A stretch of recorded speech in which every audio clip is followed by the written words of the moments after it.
Well, intelligence, in both senses of the word, should play a major role in presidential decision-making, provided that intelligence with a capital I, coming from the intelligence agencies of the United States, is reliable and careful and is accurately conveyed and interpreted by the president when he receives that intelligence. It helps to have intelligence in the other sense of the word in the Oval Office. John F. Kennedy was an extremely intelligent president and kicked himself that he relied on mistaken intelligence without questioning further and without having his brother Bobby and me in the room to question further those who sold him on the Bay of Pigs invasion on the basis of one false premise after another.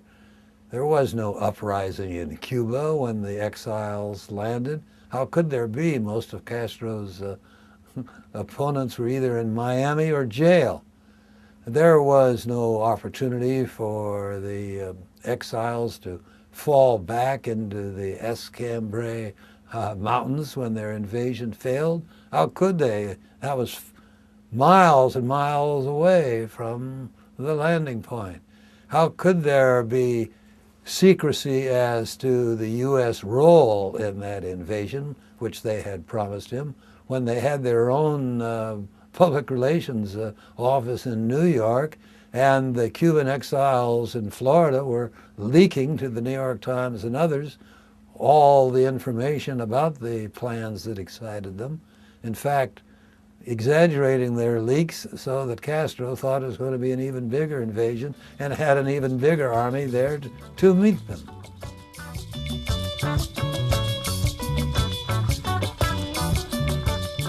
I've always thought that the CIA's motto ought to be, often wrong but never in doubt.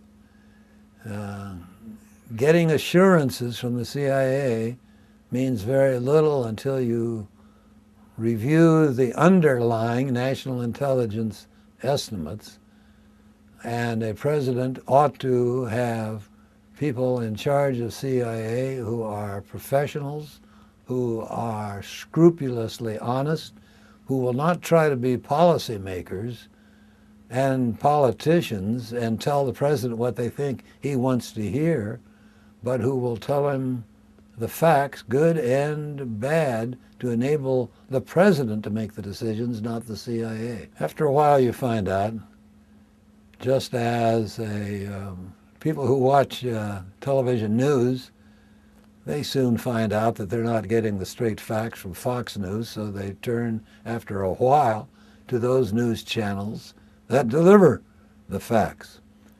They find out after a while they're not getting the facts from certain magazines and newspapers.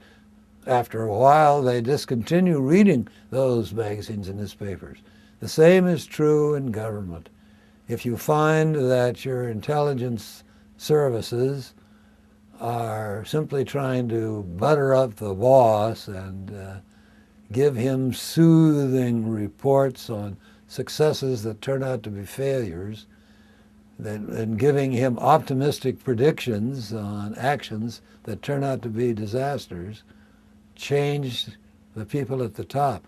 After the Bay of Pigs, Kennedy not only changed the people at the top of the CIA, he changed the procedures by which decisions were made.